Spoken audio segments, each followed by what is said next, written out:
Shalom Ouvracha, bonsoir à toutes et à tous. On est très content de se retrouver avec Midreshet Yehuda Manitou pour le cours hebdomadaire du Rav Shmuel Uziel sur la paracha de Béchalach. Et on espère que vous avez passé un bon Tou Bishvat, puisqu'on vient de finir Tou Bishvat. Erev Tov. Effectivement, on va parler aujourd'hui de la paracha de Béchalach, mais comme vous pouvez l'imaginer, je vais évidemment pas parler du passage de la mer Rouge, parce que ça, tout le monde en parle. On va essayer de trouver un autre sujet, un autre thème dans la paracha, et je vais essayer ce soir de parler de la fin de la paracha de Béchalach, qui parle de Amalek. Et pourquoi je vais parler de Amalek? Parce que au détour de différents textes que j'ai étudiés dernièrement, je suis tombé, pas par hasard, parce que c'est jamais par hasard. C'est comme ça qu'une fois je l'avais entendu de la bouche du Rav Tzvi Tao, chez Ibadé Yamim Tovim Barukim, qui a dit que ça n'existe pas par hasard qu'on ouvre un livre de Kodesh et qu'on tombe sur une page. C'est jamais par hasard. C'est parce que ça a il y a sûrement une certaine intentionnalité de Dieu ou de la Hashgacha, difficile à savoir. En tout cas, je suis tombé donc pas par hasard sur un texte de Rav Shimshon Raphaël Hirsch sur Amalek. Et ce commentaire sur la paracha du Rav Shimshon Raphaël Hirsch a peut-être, il me semble en tout cas, a peut-être la possibilité de nous donner, pas une explication, mais une illustration de ce que nous sommes en train de vivre aujourd'hui avec la guerre à Gaza et surtout ce qui s'est passé le jour de Simchat Torah. Et ça va nous donner peut-être, je dis peut-être pas une explication, mais comme j'ai dit, une illustration ou quelque chose de ce style. Alors, je vais vous montrer le texte tout de suite.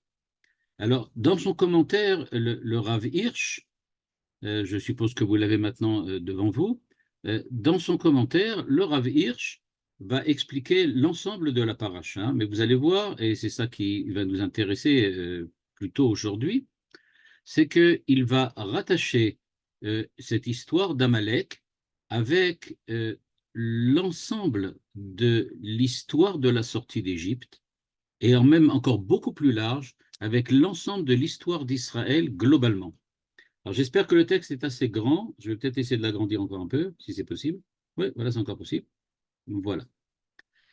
Et donc, on ne va pas tout lire parce que c'est un texte assez long, mais en tout cas, certains passages, on va les lire directement, d'autres, je vais simplement les dire par cœur, simplement en les lisant. La première chose, c'est que si vous l'avez remarqué, quand vous lirez la paracha, déjà là, je vous recommande donc de lire peut-être pas tout le livre de Shemot jusqu'à Béchalach, mais en tout cas, de regarder quels sont les épisodes que la Torah nous raconte. Il nous dit que depuis le moment où les enfants d'Israël sortent d'Égypte, on nous parle de 6 épisodes particuliers, avant le don de la Torah, avant la paracha Yitro. C'est-à-dire, le début de Shemot nous raconte ce qui se passait en Égypte. Ensuite, il y a 2 parchiotes qui vont nous parler de la sortie d'Égypte. Et ensuite, quand on va plus ou moins terminer ce qui concerne la sortie d'Égypte, la Torah nous parle de 5 épisodes plus 1. Il nous dit, le premier épisode dont on parle, c'est l'histoire des eaux amères, que les enfants d'Israël se sont trouvés face à une source qui était amère, donc imbuvable, et Akadosh Baruch Hu va résoudre le problème. Deuxièmement, il n'y a pas de viande à manger, Dieu va encore résoudre le problème. Il va envoyer les cailles ou je ne sais pas, les oiseaux en question. Troisième épisode, il n'avait pas de quoi manger, pas seulement pas de viande, alors il y a l'histoire de la manne. Quatrième épisode, il y a un long passage sur le Shabbat, qu'on doit respecter le Shabbat. À la suite de la manne, on nous raconte sur le Shabbat.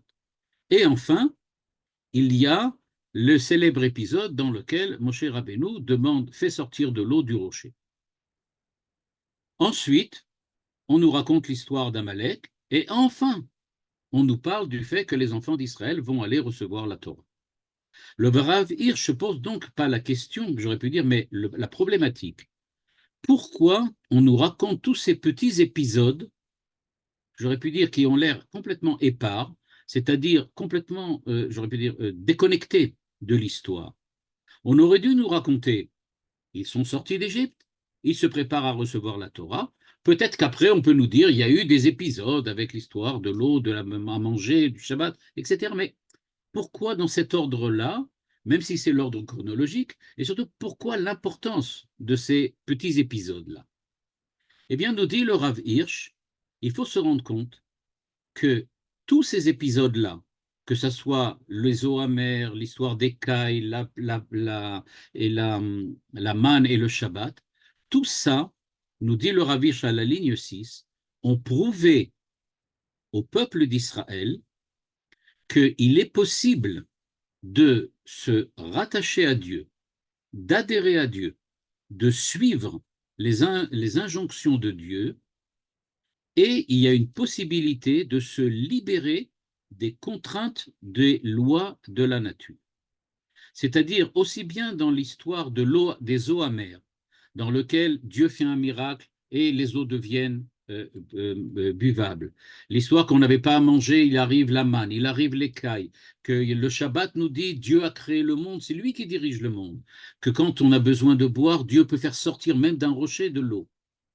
Tout ça, ça prouve que notre relation avec le Créateur peut nous permettre de dominer les lois de la nature et, on peut dire d'une certaine façon, les phénomènes naturels.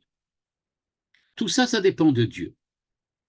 Donc, nous dit le Rav Hirsch, regardez bien, les enfants d'Israël sont en Égypte. Ils vont se libérer de la souveraineté et de l'aliénation qu'ils subissaient en Égypte. Maintenant, on leur donne par 5 fois la possibilité de comprendre et donc de réagir face au fait que c'est Dieu qui dirige les lois de la nature. C'est Dieu qui a créé le monde, c'est Dieu qui domine le monde. Par 5 fois de suite.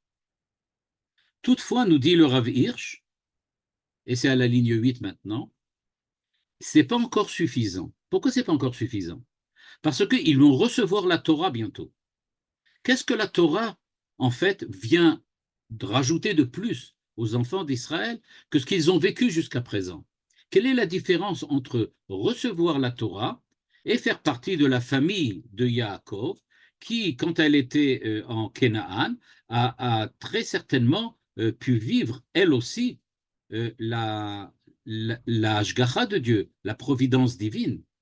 Donc, en quoi y a-t-il quelque chose de vraiment différent? Eh bien, le Rav Hirsch nous dit, ce qui est véritablement différent, c'est que jusqu'à présent, on savait que Dieu pouvait être avec un homme particulier, avec Abraham, avec Yitzhak, avec Yaakov, avec Yosef. Ce que l'on apprend maintenant, c'est qu'il est possible, grâce à la présence de Dieu et grâce à la providence divine, de dominer les lois naturelles, les phénomènes naturels, c'est-à-dire que le monde qui a été créé par Dieu n'est pas un monde de hasard dans lequel on est, on peut dire, balancé, ballotté avec les lois naturelles, mais qu'au contraire, on a la possibilité, nous, de guider, de diriger les lois, même des lois de la nature, grâce à notre contact et notre relation avec le créateur de ces lois de la nature. Maintenant arrive un autre épisode, un épisode qui va être l'histoire d'Amalek. Et pourquoi? Parce que, dit le Rav Hirsch, on va se préparer à la Torah.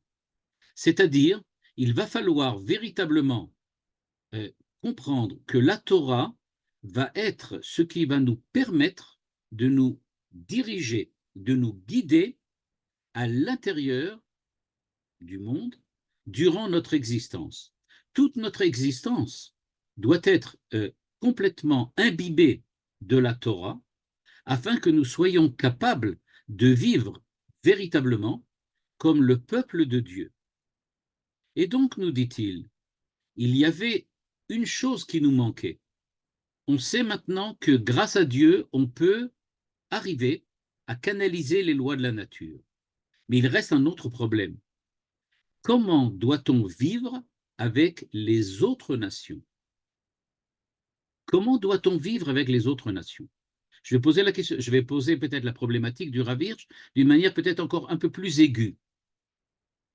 est-ce que Israël doit vivre tout seul en autarcie dans son pays, en Eretz Israël, avec la Torah, sans avoir aucun contact, dans un espèce de grand ghetto, sans avoir aucun contact avec le reste de l'humanité? La réponse du Rav Hirsch est que l'histoire d'Amalek vient nous prouver que c'est absolument impossible. On ne peut pas, en tant qu'Israël, vivre déconnecté du reste de l'humanité. Parce que, dès le moment où nous sortons d'Égypte, nous sommes obligés de nous mesurer avec l'éventualité des relations que nous devons créer avec les autres hommes, avec le reste de l'humanité, avant même de recevoir la Torah. C'est une condition sine qua non pour recevoir la Torah. On ne peut pas recevoir la Torah sans envisager notre relation avec les autres nations, sans envisager les relations avec les autres hommes, parce que la Torah vient, elle aussi, nous apporter des réponses, une manière de guider, une certaine façon de voir et d'observer l'humanité afin d'y trouver notre place et d'y jouer notre rôle.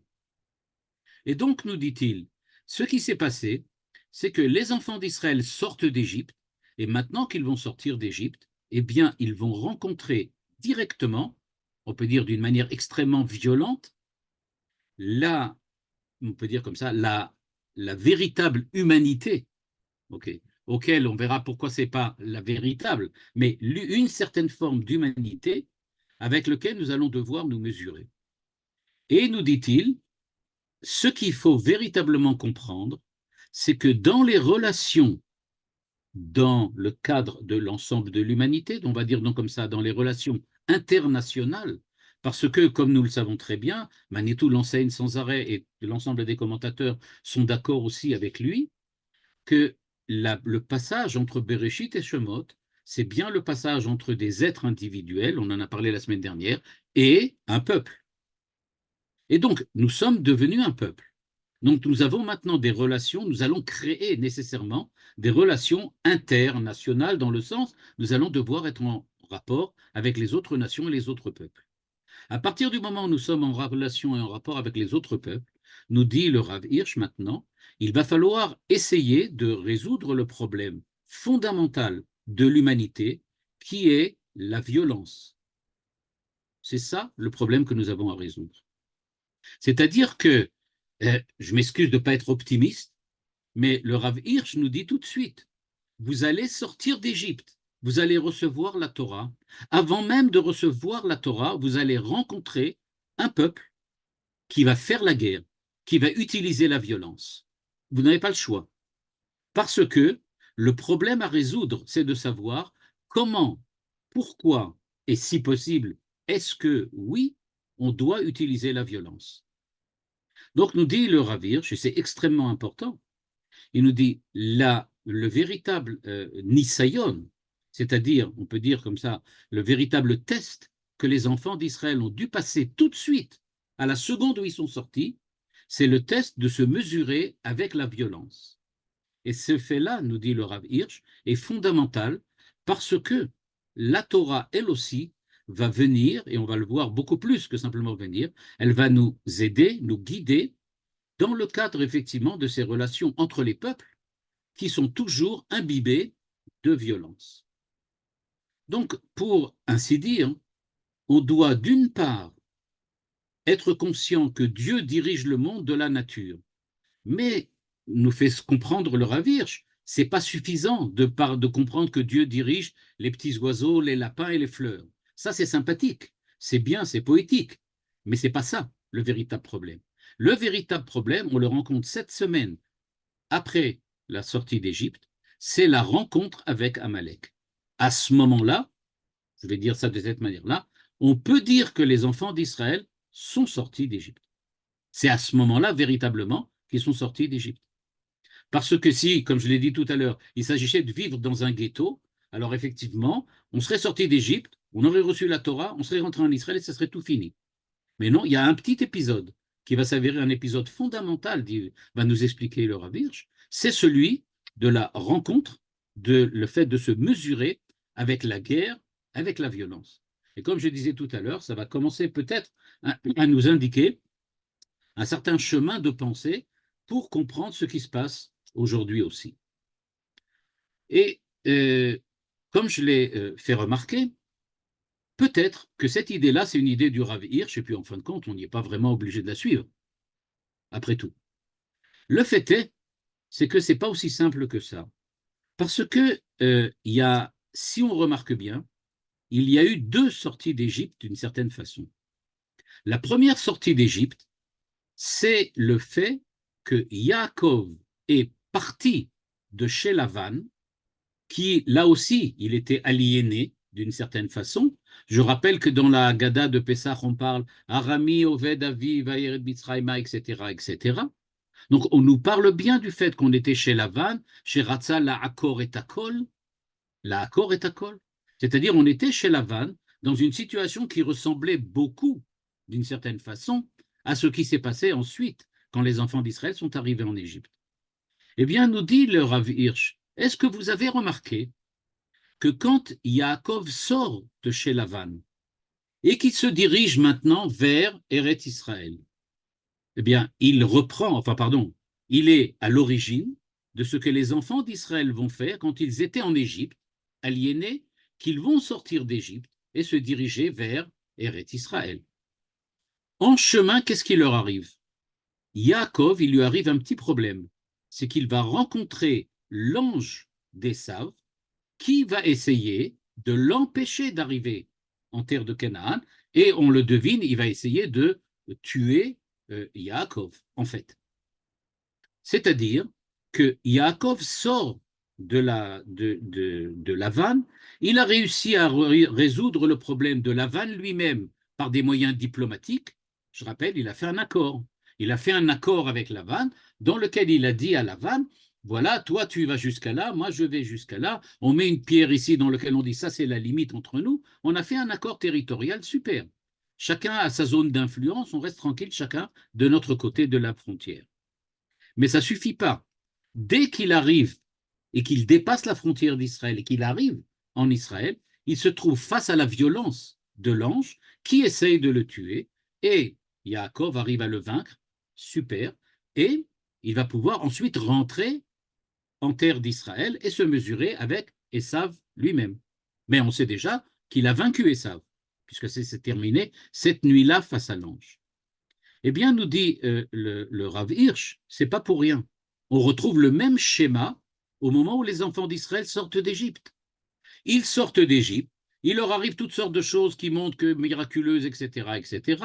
D'un certain point de vue, on résout le problème de Pharaon avec l'histoire de la mer Rouge, on va le voir de ce Shabbat. C'est-à-dire que Dieu va résoudre le problème, il va éliminer le Pharaon et son armée. Et donc, on va se retrouver maintenant enfin libre d'arriver sur la terre d'Israël. On va passer au Sinaï récupérer la Torah et on va continuer sur la terre d'Israël. Eh bien, le Rav Hirsch nous dit, ça ne se passe pas comme ça. Dès qu'on sort, dès qu'on a la possibilité de passer, on tombe directement sur Amalek, qui n'est pas moins que le descendant de Esav. Pas moins que cela. On retrouve Esav. Eh bien, nous dit le Rav Hirsch, c'est tout simplement le passage entre le particulier, l'individu, avec le peuple, la nation. On est passé de l'individu Yaakov face à l'ange d'Esav au peuple d'Israël face, pas à l'ange d'Esav, mais à Amalek lui-même, face à Amalek. Et donc, il nous dit, ce n'est pas du tout un hasard. On retrouve le même schéma, ce qui prouve bien que ce qui s'est passé au niveau de l'individu se repasse au niveau du peuple, et donc c'est visiblement un événement nécessaire et on pourrait dire d'une certaine façon absolument incontournable. On a besoin, avant de recevoir la Torah, qui est, on va le voir, la condition pour arriver en Israël, mais avant d'arriver en Israël, on va devoir passer par l'épreuve de Amalek. De la même manière que Yaakov lui-même, en tant qu'individu, est passé par l'épreuve de l'ange de Esav. Et donc, nous dit-il, qu'est-ce qui s'est passé? Eh bien, il dit, regardez bien, et là, ça va vous rappeler quelque chose qui s'est passé il n'y a pas trop longtemps, il y a 3 mois exactement. Il dit, on est attaqué, à la fois Yaakov et le peuple d'Israël, par un ennemi qui vient nous attaquer sans absolument qu'on ait de rapport, de relation ou quoi que ce soit de rapport avec lui. L'ange est venu attaquer Yaakov sans rien lui demander. Il n'est pas venu lui dire, tu nous as volé de mon territoire, tu es venu, tu m'as pris, je ne sais pas, tu m'as pris à manger ou tu vas conquérir mon pays. Rien du tout. Il l'attaque parce qu'il l'attaque. C'est tout. De la même manière, Amalek arrive sans aucune, j'aurais pu dire, revendication, ni territoriale, ni économique, ni ethnique. Il arrive en disant, rien du tout, je fais la guerre. C'est comme ça, j'attaque. Eh bien, nous dit le Rav Hirsch, c'est par cela que ça commence. Amalek, c'est celui qui vient, et de la même manière que l'ange de Yaakov, sans aucune raison, sans être menacé, sans aucune, j'aurais pu dire, tentative d'ingérence d'Israël dans quoi que ce soit qui a rapport avec Amalek. Nous, on n'a aucun problème avec Amalek, on ne lui a pas pris son territoire, on ne le connaît pas, en fait. Il n'a rien pour nous. Mais il est là tout de suite pour nous attaquer, tout de suite pour, par la violence, de nous mettre en danger. Le Rav Hirsch nous dit, OK, on a donc compris, c'est quelqu'un, Amalek, qui utilise la violence sans, a priori, aucune, j'aurais pu dire, raison de notre part. C'est pour lui. La violence, ce n'est pas quelque chose qui vient répondre à un besoin quelconque qu'il aurait à résoudre. La violence, c'est quelque chose qui est, j'aurais pu dire, comme infus en lui. C'est quelque chose qu'il a complètement en lui, d'une certaine façon, je n'aurais pas dit naturel, mais peut-être même plus que naturel. C'est quelque chose qu'il a automatiquement. Il réagit par la violence, mais il ne réagit même pas. Là, il ne réagit pas à Israël, il agit directement. Nous dit le Rav Hirsch, Velo yare Elokim. Dans le livre de Dvarim, on nous dit qu'il ne craignait pas Dieu. Qu'est-ce que ça veut dire qu'il ne craignait pas Dieu? Eh bien, regardez la phrase que dit maintenant le Rav Hirsch. Ou aya yoresh shelota ruach abocheret becherev kechelka. Dans la bracha que a reçu Esav, il est écrit al charbecha tichye. Tu vas vivre de ton épée. Nous avons, en général, tendance à comprendre ce texte, ce verset, en disant que c'est un peuple guerrier, c'est-à-dire qu'il utilise les armes, l'armée, pour, je ne sais pas moi, pour faire ce qu'il a à faire. Nous dit le Rav Hirsch, et là c'est très important, l'épée, c'est pas simplement un moyen. Pour lui, l'épée, pour Amalek, c'est une fin, c'est une finalité. Utiliser l'épée pour lui, al-charbecha tirye. Sa vie, c'est la guerre. Sa vie, c'est la mort. Sa vie, c'est de faire couler le sang. Il n'y a pas de raison à ça. C'est cela, sa manière d'être. Sa manière d'être, j'aurais pas dit homme parce que c'est pas être un homme, mais sa manière d'être, c'est la violence. La violence pour elle-même. La violence en tant que, j'aurais pu dire, mode de vie, mode d'existence. Nous sommes violents, on dirait chez Amalek. Pourquoi? Parce que c'est comme ça que nous sommes. C'est notre essence, c'est notre réalité. Notre réalité, c'est la guerre, le meurtre. Or, nous dit le Rav Hirsch, faites très attention, il y a quand même quelque chose derrière tout ça. Ce qu'il y a derrière tout ça, je lis la ligne 20 maintenant, il dit, cet esprit de violence qui se trouve en Amalek, me va keshet teila beateret nitzachon meshucha bedam. Ce que l'on veut, c'est la gloire de la victoire obtenue par la violence. Pourquoi Amalek est-il violent? Il n'y a pas de raison à ça. Mais alors, comment se fait-il qu'il est violent? Il est violent parce qu'il éprouve l'ivresse d'une victoire obtenue par la violence. Je vous rappelle ce qui s'est passé il y a 3 mois, quand les gens du Hamas sont rentrés le jour de Simchat Torah et ont filmé les horreurs et les monstruosités qu'ils ont fait. Pourquoi ont-ils fait ça? Après, ils ont tout de suite éliminé ça des réseaux sociaux, etc., quand ils se sont rendus compte que c'est quelque chose qui leur causait préjudice. Mais pourquoi l'ont-ils fait au départ? Le Rav Hirsch nous donne la réponse. Pour eux, de montrer leur victoire par le sang, par la violence, par la monstruosité, c'est cette ivresse-là qu'ils recherchent. C'est ça qu'ils ont véritablement en vue quand ils sont partis en guerre. C'était pas de conquérir, c'était pas de prendre, c'était pas de voler, c'était pas non, c'était de pouvoir mettre, j'aurais pu dire, être véritablement fasciné par la mort qu'ils ont donnée. Une véritable fascination de la mort donnée à l'autre, d'avoir utilisé la violence et d'avoir réussi à vaincre, à éliminer l'autre grâce à la violence. Et il nous dit, le Rav Hirsch, c'était pas eux qui ont commencé Amalek. Amalek n'est que la résurgence de quelqu'un de beaucoup plus dangereux. Celui qui avait lancé véritablement, on peut dire, l'histoire humaine. Celui qui avait commencé, c'était Nimrod. On se rappelle qu'au moment de la tour de Babel, Manitou en parle très longuement et très souvent, Manitou nous dit, à partir de la tour de Babel, l'histoire humaine a véritablement commencé. Eh bien, le Rav Hirsch nous dit, c'est vrai, mais quelle histoire a commencé à ce moment-là? L'histoire, comme le dit Manitou lui aussi, l'histoire des empires, l'histoire de l'impérialisme, c'est-à-dire l'histoire de la violence politique, de la violence internationale, de la tentative de prendre les autres et de les asservir pour les asservir. Parce que Nimrod, que cherche-t-il à faire à cette époque-là? Eh bien, rien du tout d'autre que d'asservir les autres. Mais il ne va pas voler leur territoire, il n'a pas besoin d'aller... Non, mais il a besoin que la violence soit à son service pour véritablement maîtriser l'ensemble de l'humanité et s'imposer sur l'ensemble de l'humanité. Et il nous dit à la ligne 22, c'est cette tentative de Nimrod qui était celle de détruire absolument tout ce qui fait le bonheur des autres hommes, le bonheur de l'humanité, le bonheur des autres peuples, pour la seule raison de les asservir à soi, de les vaincre.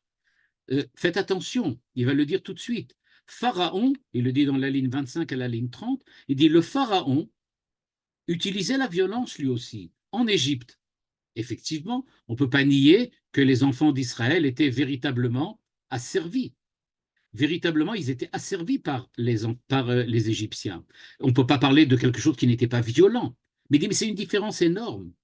Parce que le Pharaon asservissait les enfants d'Israël pour les utiliser au point de vue économique, au point de vue financier, au point de vue je sais pas moi, de ce qu'il avait envie de construire dans son économie là-bas, dans son pays et dans son empire égyptien.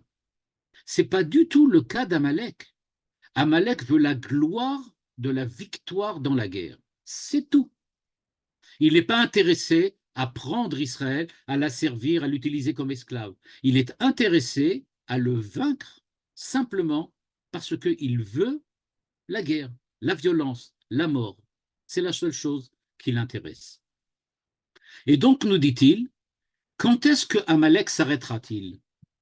Eh bien, nous dit le Rav Hirsch, il n'y a pas possibilité d'arrêt chez Amalek. Parce que tant qu'il existera un homme dans le monde qui respire et qui n'a pas été vaincu et qui n'est pas sous la souveraineté et la tutelle d'Amalek, ils ne seront jamais encore suffisamment tranquilles et ils iront le chercher là où il est. On se rappelle comment les Allemands ont cherché les Juifs pendant la guerre. C'est-à-dire, il n'y a pas de repos possible, nous dit-il. Tant qu'il y a quelque chose qui remet en cause la souveraineté totale et absolue de Amalek, Amalek partira en guerre. C'est donc la définition d'Amalek. Je sais que ce n'est pas très très joyeux, mais c'est en tout cas ce qu'il nous propose. Et donc il nous dit, eh bien voilà, c'est ça qu'on a rencontré quand on est sorti d'Égypte. Maintenant, il va faire une petite analyse très intéressante. Il va nous dire comment se passe la psychologie d'Amalek. Quelle est la psychologie d'Amalek? Ou plutôt, quelle est sa philosophie, sa manière d'être? À quoi ça correspond? On a compris la violence. Mais il nous dit, regardez bien, il y a quelque chose de très profond. Est-ce que Amalek est-ce que Amalek a quelque chose d'humain? C'est-à-dire, est-ce que Amalek a-t-il un respect pour l'humanité? Est-ce qu'il est plausible de demander à Amalek d'avoir, je ne sais pas, pitié, miséricorde, de pouvoir respecter l'autre? Eh bien, nous dit le Rav Hirsch, regardez bien la psychologie d'Amalek, nous dit-il. Vous allez voir qu'il y a quelque chose d'énorme. Amalek n'a du respect que pour ceux qui sont capables de lutter comme eux contre eux. Ils n'ont pas de respect pour ceux qu'ils vainquent. Ils ont un respect pour ceux qui sont capables de se mesurer à eux. C'est ça leur psychologie. Pour eux, ils attendent de tomber sur un ennemi fort, ils vont lui faire la guerre. Ils vont certainement essayer de le vaincre, et peut-être même vont-ils y arriver. Mais eux, il leur faut quelqu'un face à eux pour être véritablement un être humain à leurs yeux, c'est que tu dois être un combattant comme eux. Quelqu'un qui, lui aussi, utilise les mêmes armes que toi et surtout, lui aussi pense que la seule solution à tous les problèmes et la seule solution à l'existence de l'homme, c'est la violence pour la violence. Amalek n'a de respect que pour ceux qui sont comme lui, c'est-à-dire des monstres qui n'utilisent la violence que pour la violence, que pour l'utiliser. Et donc, nous dit-il, ils ont une véritable haine, il dit une véritable haine et un véritable mépris pour tous ceux qui disent que l'utilisation de la violence n'est que temporaire. Ce n'est que quand on n'a pas le choix, quand on n'a pas d'autres moyens. Alors effectivement, on est attaqué, il faut bien se défendre. Nous aussi, on va se défendre. Le peuple d'Israël va se défendre, il va faire la guerre. Yoshua va combattre contre Amalek, c'est sûr. Mais il faut bien remarquer, dit le Rav Hirsch, on va le faire, mais il y a quelque chose de complètement différent. Nous, on s'appelle Tzva Hagana les Israël. On n'est pas Tzva Atkafa les Israël. On n'est pas une armée pour attaquer, une armée offensive. On est une armée qui vient parce qu'on n'a pas le choix. On est bien obligé de se défendre. Donc, on a une armée de défense. Et évidemment, elle sait prendre des offensives quand la défense demande d'être offensif. Mais il n'en demeure pas moins que si vous regardez l'image d'un soldat du Hamas ou d'un soldat de Tsahal, ce que vous verrez, c'est la différence, j'aurais pu dire fondamentale entre les deux, dans la mesure où ce qui véritablement est la vie d'un soldat de Tsahal, c'est sa maison, sa famille, ce qu'il vit à la maison. Ce n'est pas le fait d'être à l'armée. Alors que pour le Hamas, ce qui véritablement pour lui représente la vie, c'est quand il combat, quand il est à la guerre, quand il essaye de tuer. Et donc, c'est complètement différent. Et donc, nous dit-il, il n'y a aucun respect de la part de ces monstres violents pour ceux qui ne considèrent pas la violence comme quelque chose d'indispensable. Nous ne considérons pas la violence comme indispensable parce que il y a d'autres moyens dans la vie, il y a d'autres buts dans l'existence que la guerre et la violence. Par contre, pour eux, il n'y a pas d'autres moyens. L'épée, la violence, c'est la seule chose qui véritablement a véritablement une valeur pour eux. Et donc, nous dit le Rav Hirsch, pourquoi Amalek s'est-il attaqué à Israël? Parce que précisément, Israël est le peuple qui sort d'Égypte, qui va recevoir la Torah, va ensuite rentrer en Eretz Israël parmi les nations pour montrer à l'ensemble de l'humanité qu'il y a des valeurs, ce que Manitou appelait le moussar, la morale, qu'il y a donc la kedusha, c'est-à-dire des valeurs qui ne sont pas du tout liées, mais qui sont opposées complètement à la violence. Nous sommes l'ennemi numéro un de Amalek. Amalek n'a pas d'autre ennemi que nous, parce que nous préconisons un monde qui soit basé sur la vie spirituelle, sur la morale, sur la paix, sur la sagesse. Et donc, dès qu'arrive un peuple comme Israël, qui sort d'Égypte, sur le drapeau duquel il y a inscrit la paix, la morale, etc., Amalek réagit tout de suite. Ça, c'est une menace. Et donc, nous dit le Rav Hirsch, Vayavo Amalek, Vayilachem Israël Birfidim. Ils sont à peine sortis que tout de suite il arrive et dit ah non, ça c'est insupportable. Je ne supporte pas un peuple qui a des valeurs comme ça. Moi, mes valeurs, c'est seulement la violence pour la violence, c'est-à-dire dominer l'autre. C'est pour ça qu'on est dans ce bas monde. On est dans ce bas monde pour se battre. Ça ressemble un petit peu, mais il faut quand même faire la différence énorme, mais ça ressemble un petit peu à ce que, en paraphrasant ce que disait Darwin, on dit, ah ouais, c'est la lutte pour la survie. La lutte pour la survie. Non, c'est comme ça qu'ils voient ça. On est dans la nature, on vit pour la survie. Je rappelle que les nazis adoraient tout ce qui avait rapport avec Darwin et la loi de l'évolution, parce qu'il disait, vous voyez, dans l'humanité, il y a différents peuples, et puis ça évolue, et les plus violents sont les plus forts, et la loi du plus fort, c'est ça qui véritablement fait avancer l'humanité et donne sa valeur à l'homme. Et donc, nous dit le Rav Hirsch, qu'est-ce qui s'est passé? Les enfants d'Israël ont lutté contre Amalek. Il a fallu faire la guerre, il n'y a pas le choix, parce que dans un monde de violence tel que Amalek l'impose à l'humanité, il n'y a pas d'autre choix qu'effectivement de répondre. Et on répond effectivement par la violence. Seulement, on nous dit tout de suite dans cet épisode, Israël, tu viens de sortir d'Égypte. Tu as vu comment Dieu domine le monde de la nature, domine les phénomènes naturels, le passage de la mer Rouge, l'histoire de l'eau, etc., etc. Qu'est-ce qui se passe au niveau de l'humanité maintenant? Au niveau du rapport avec les autres? Eh bien voilà, ceux qui sont l'humanité dans son extrême opposition à Israël viennent tout de suite se mesurer à toi pour te dire d'une certaine façon, à toi maintenant de choisir la méthode, la vie, la manière d'être homme que tu veux choisir. Est-ce que tu veux être comme nous, Amalek, ou bien tu veux continuer à porter le drapeau de la Torah, c'est-à-dire de la Kdusha et du Moussar? Qu'est-ce que tu veux?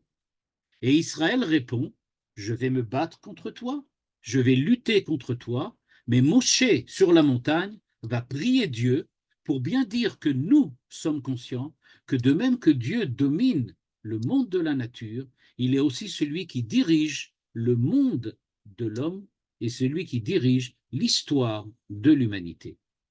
Et donc, en fait, ce que répond Israël à Amalek, c'est de dire on s'oppose totalement à ta vision du monde, à ta philosophie, si on peut appeler ça une philosophie.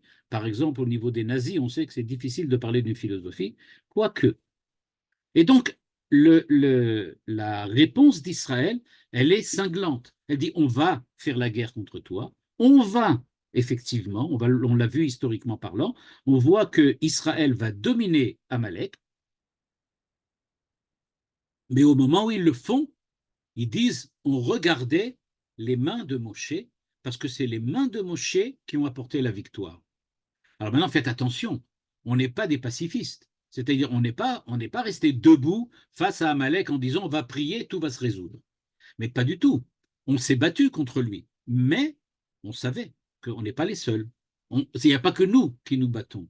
Le texte le dit ensuite que Akadosh Baruch Hu est en guerre permanente contre Amalek. Lui aussi, mais nous aussi. C'est comme ça que ça se passe. Et donc, nous dit le Rav Hirsch, ça y est, on a vaincu Amalek. Donc, ça y est, on a résolu tous les problèmes de l'histoire. Puisqu'on a résolu la violence, donc ça va. On a résolu le grand problème de l'humanité, semble-t-il. Eh bien, nous dit le Rav Hirsch, malheureusement, ce n'est pas ça qui s'est passé. Regardez, il est écrit Vayachalosh Yoshua et Amalek. Vayachalosh. La traduction, ça veut dire il a battu Amalek. Mais nous dit le Rav Hirsch, c'est pas ça. Littéralement, Vayachalosh, ça vient de la racine chalash. Chalash, ça veut dire faible. Ça veut dire que malheureusement, Yoshua n'a fait que affaiblir Amalek. Il ne l'a pas vaincu. Mais alors, quand est-ce qu'on va le battre vraiment? On l'a juste affaibli, donc il est encore là. Il dit, ben oui, il est encore là. Alors, quand est-ce qu'on va le battre? Eh bien, il faudra attendre la fin des temps. C'est avec l'arrivée du Mashiach, à la fin des temps, qu'on va pouvoir véritablement battre Amalek. Parce que semble-t-il, il faut que nous aussi, nous arrivions à, j'aurais pu dire, à maturité, maturité totale, à être complètement mûrs pour arriver à vaincre Amalek. Nous aussi, quelquefois, ça nous arrive de ne pas véritablement être sûr que Dieu va nous aider. On n'est pas complètement certain que Dieu est là avec nous. On a beaucoup, quelquefois, on a parfois beaucoup, un peu, on a beaucoup de doutes, d'hésitation. Mais dit, tant qu'on n'arrive pas à cet état dans lequel nous sommes véritablement des tzadikim, eh bien, à ce moment, tant qu'on n'est pas arrivé à ce moment-là, eh bien, c'est extrêmement difficile. Et donc, on va avoir à chaque fois une résurgence d'Amalek qui va venir à chaque fois nous remettre en cause et nous remettre en place. Et donc, il y a cette lutte permanente, nous dit le Rav Hirsch, contre Amalek durant des générations. Midor d'or. Ça va durer une infinité de temps jusqu'au temps messianique. Il nous dit à la ligne 29, c'est seulement quand la Torah, c'est-à-dire les vertus morales et éthiques de la Torah, deviendront, on peut dire comme ça, le mode de vie, la manière d'être homme, comme disait Manitou, d'Israël et de l'ensemble de l'humanité, c'est seulement à ce moment-là que véritablement on verra disparaître totalement la présence d'Amalek.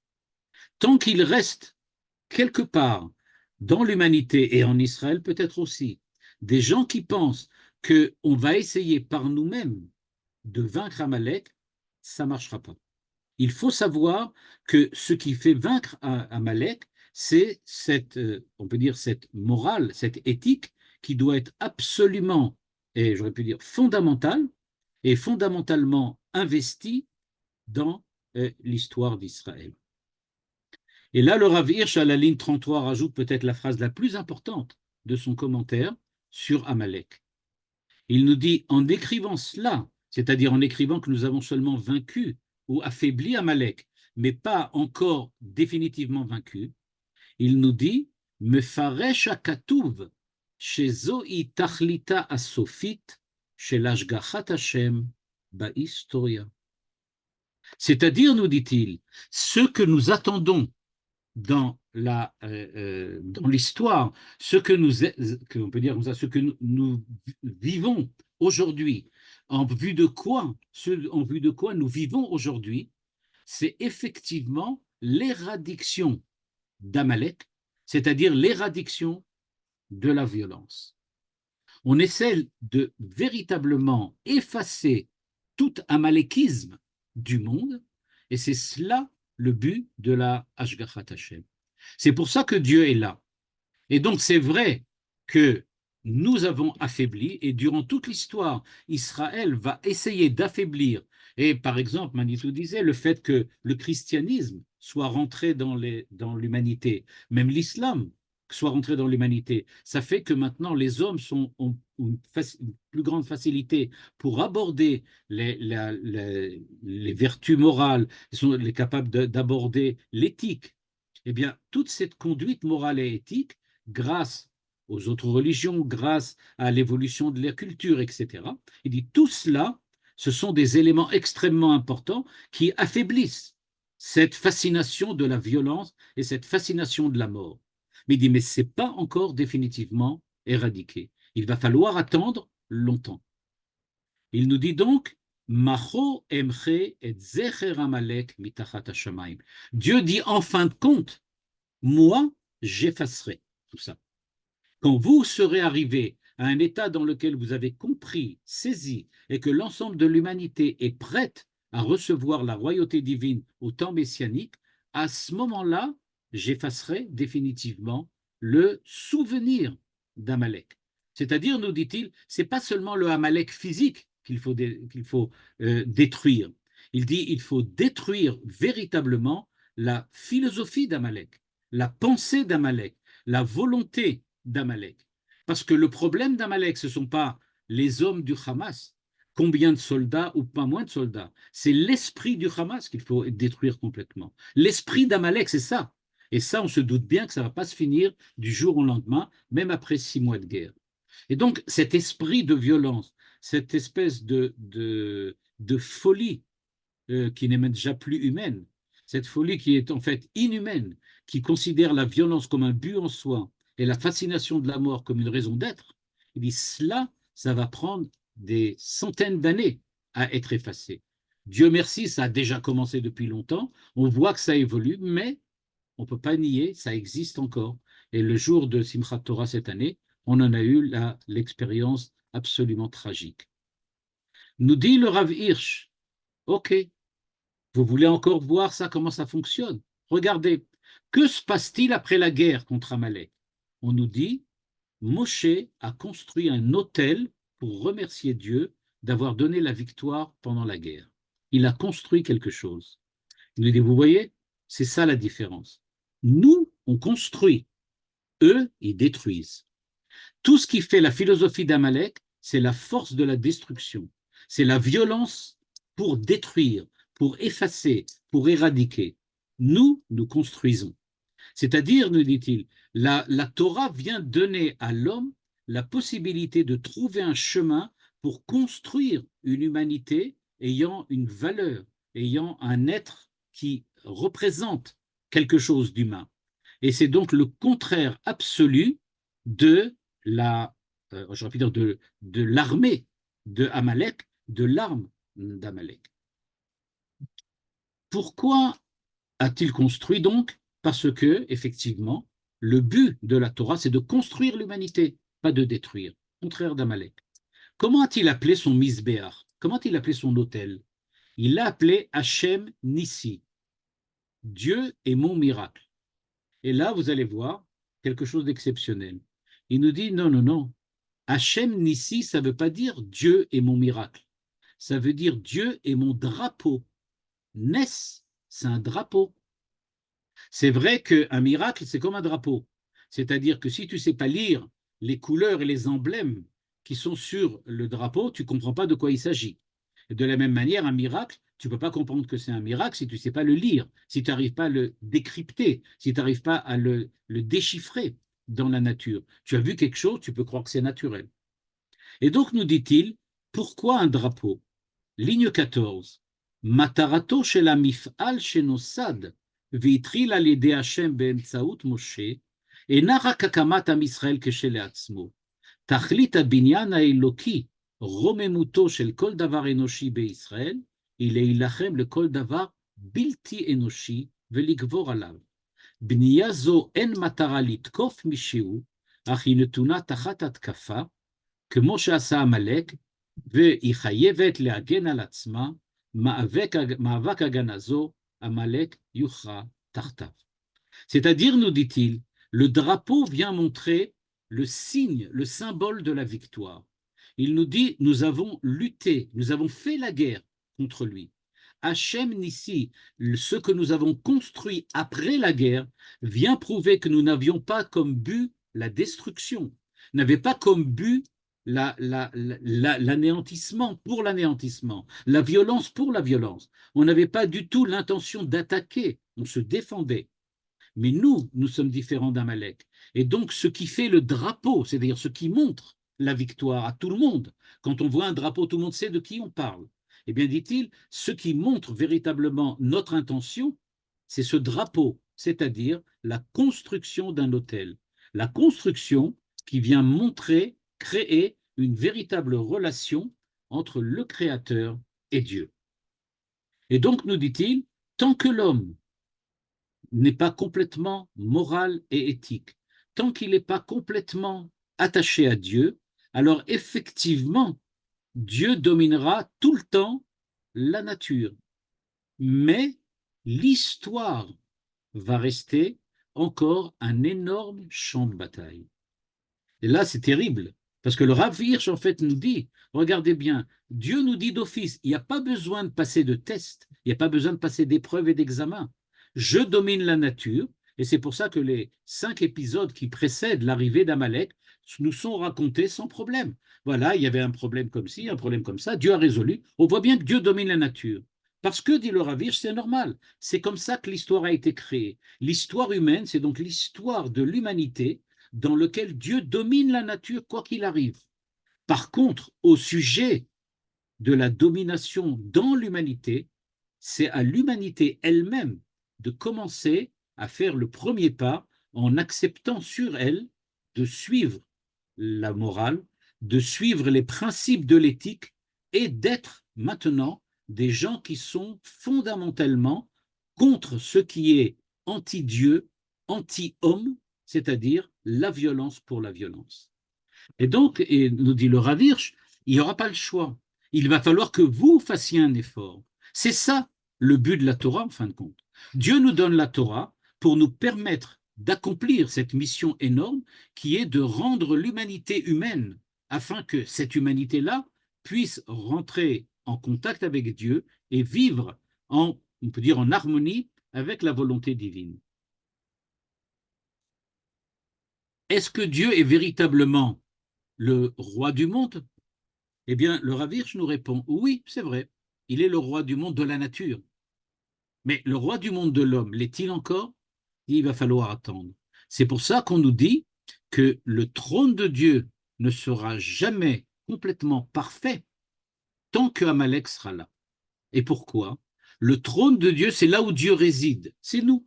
Nous sommes, d'une certaine façon, le trône de Dieu. Dieu réside parmi nous, parmi les hommes.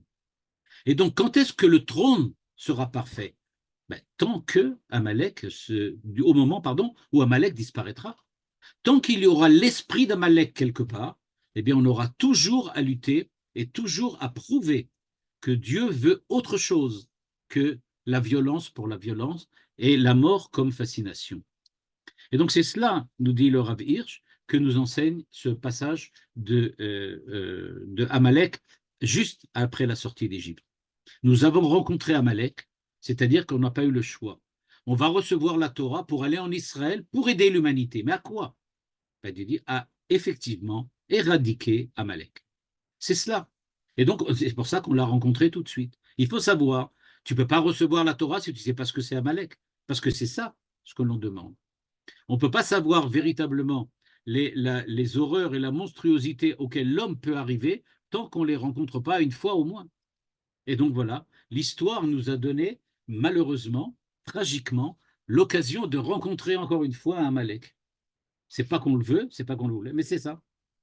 Et donc maintenant, et peut-être je crois que personne ne me contredira, si je dis que depuis le Simchat Torah de cette année, on a pu remarquer, et pas seulement remarquer, mais être véritablement ébloui par les valeurs, par la vitalité spirituelle, morale, éthique d'Israël en général et globalement. C'est des choses qu'on n'avait pas vues depuis longtemps déjà et qui existaient en nous. Et voilà, elles se sont révélées. Personne ne dit qu'on en avait besoin. On aurait pu le révéler autrement, certainement. Mais en tout cas, au moins, ça, on peut dire comme ça d'une certaine façon, ça a servi, je ne veux pas dire que ça a servi à quelque chose, parce que ça serait horrible de dire une chose pareille, mais en tout cas, ça a révélé ce que nous sommes véritablement. Euh, Juste pour terminer, euh, il faut savoir que tant que Israël sera Israël, nous dit le Rav Hirsch, Amalek restera Amalek. C'est-à-dire que la solution sera d'arriver, comme il le dit, à véritablement éradiquer complètement l'esprit d'Amalek. Et tant qu'on ne sera pas arrivé à le faire, et tant que l'humanité n'aura pas fait l'effort de le faire, il semblerait qu'on aura encore quelques moments peut-être difficiles à passer. Espérons, Bezrat Hashem, que non, et que ça sera que des périodes de bonheur pour tout le monde. Mais il faut être prêt à tout, comme Israël s'est vu tout de suite, dès la sortie d'Égypte, nécessairement et obligé de se préparer à recevoir la Torah avant de rentrer en terre d'Israël.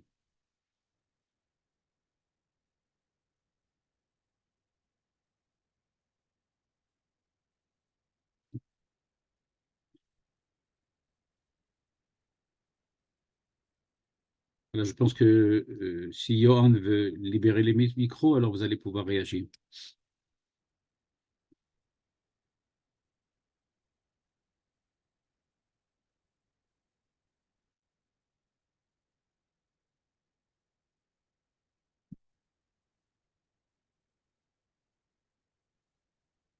Ah ben, je pense que vous pouvez vous libérer vous-même, je crois.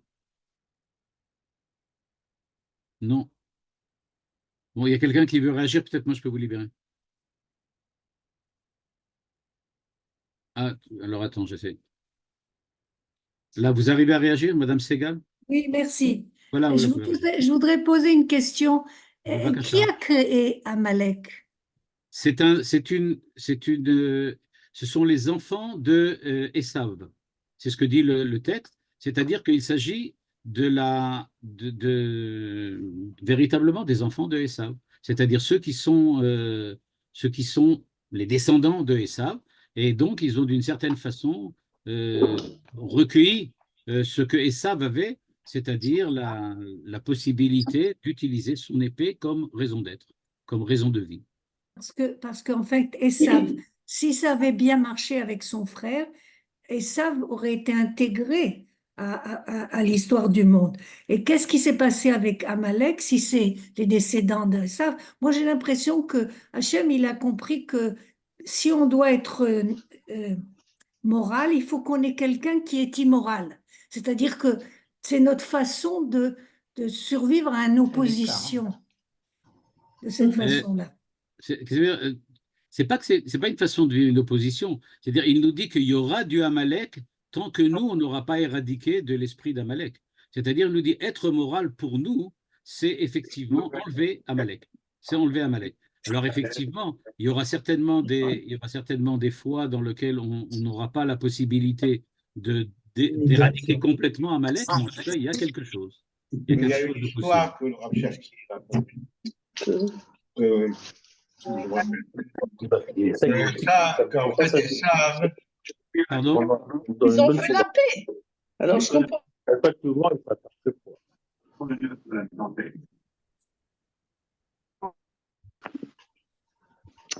Ouais. Oui, Bakacha? Je peux poser une question. Oui, oui, Oui, on parle, vous avez parlé, merci pour tout, c'était vraiment très pessimiste mais très convaincant. Ce que je voulais vous demander, c'est que on parle des sables. Aujourd'hui, et ça, c'est Rome, c'est le christianisme.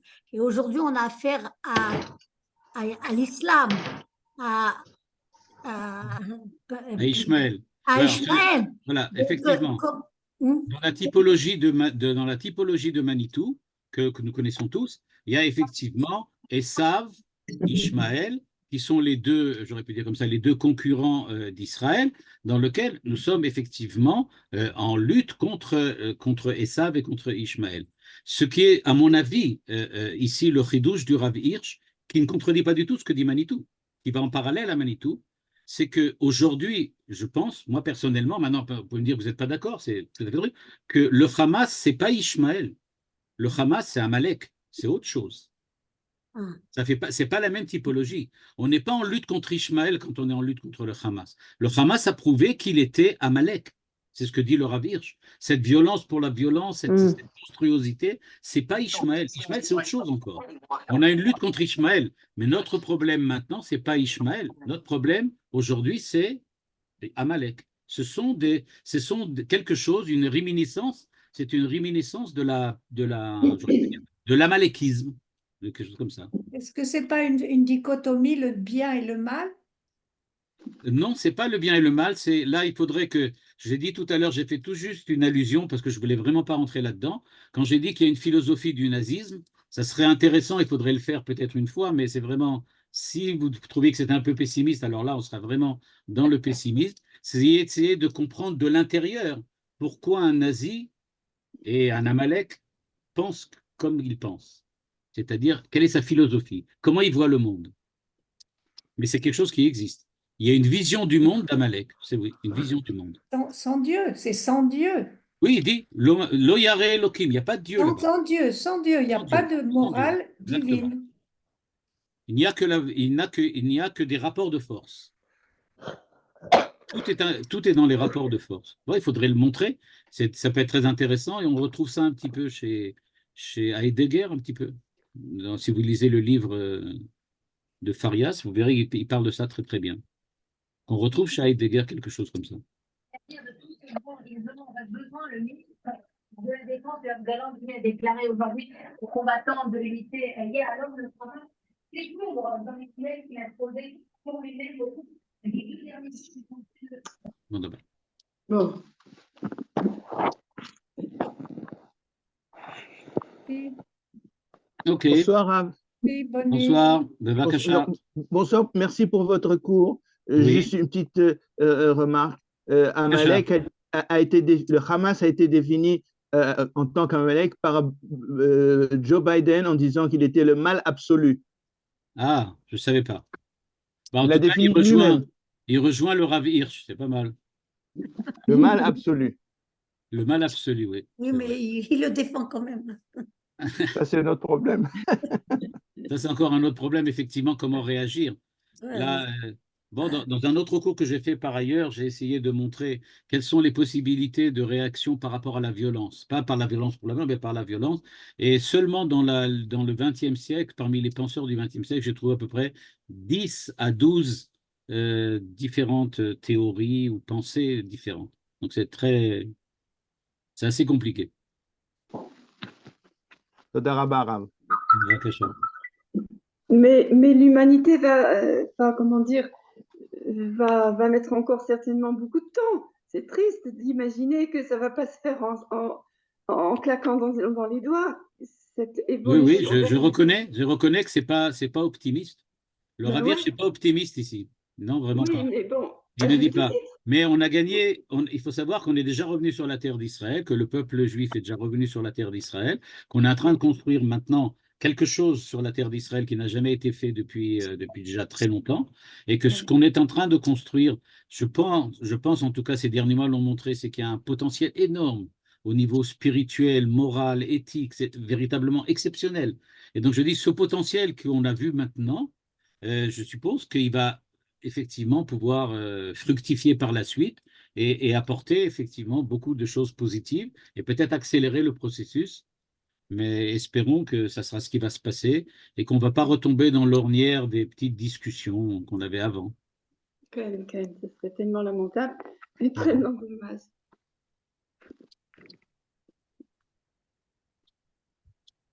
Là, il y va de l'avenir de l'humanité tout entière aussi, donc c'est vraiment Clairement. tellement fondamental. D'ailleurs, aujourd'hui, on entend beaucoup de